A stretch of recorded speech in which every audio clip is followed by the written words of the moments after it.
দেশের সর্বদক্ষিণের একমাত্র প্রবাল দ্বীপ সেন্ট মার্টিনে দলীয় অনুষ্ঠানে যোগ দিতে স্পিডবোট বহর নিয়ে সমুদ্র পাড়ি দিলেন বিএনপির সদ্য মনোনয়নপ্রাপ্ত কক্সবাজার ৪ উখিয়া টেকনাফের সাবেক সংসদ সদস্য শাহজাহান চৌধুরী।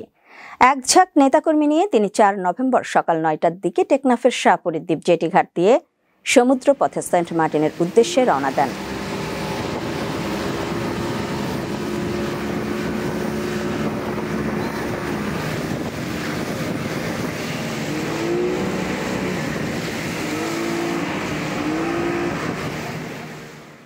সাগরের উত্তাল ঢেউ উপেক্ষা করে প্রায় আধা ঘন্টা পাড়ি দিয়ে তিনি সেন্ট মার্টিন পৌঁছলে অপেক্ষমান শত শত দ্বীপবাসী শাহজাহান চৌধুরীকে স্বাগত এবং বিএনপির মনোনয়ন পাওয়ায় অভিনন্দন জানান।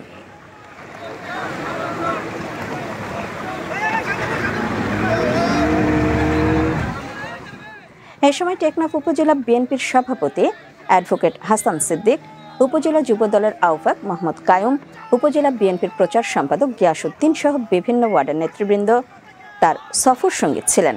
টেকনাফ উপজেলা বিএনপির প্রচার সম্পাদক গিয়াসউদ্দিন জানান, সেন্ট মার্টিন ইউনিয়ন বিএনপি ও অঙ্গ সংগঠনের পূর্ব ঘোষিত প্রোগ্রাম ছিল আজ। গতকাল সোমবার রাতে বিএনপির মনোনয়ন ঘোষণার পর প্রথম দেশের সর্বশেষ ভূখণ্ড থেকে উখিয়া টেকনাফ সংসদীয় আসনের প্রচারণা শুরু করতে এবং নেতাকর্মীদের সাথে সাক্ষাৎ করতে সেন্ট মার্টিনে আসেন তিনি। এবং তাদের পুত্র এবং আমাদের বাংলাদেশের উদীয়মান নেতা প্রধানমন্ত্রী হবেন ভবিষ্যতে জনাব তারেক রহমানও আমাকে আপনাদের নেতৃত্ব দেওয়ার জন্য আমাকে মনোনীত করেন। এটা আল্লাহর কাছে আমি শুকরিয়া আদায় করছি।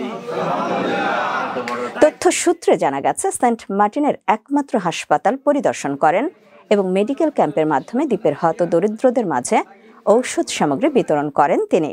এছাড়াও বিএনপি ও অঙ্গ সংগঠনের বিভিন্ন নেতৃবৃন্দের সাথে সাক্ষাৎ ও উঠান বৈঠকে অংশ নেন তিনি।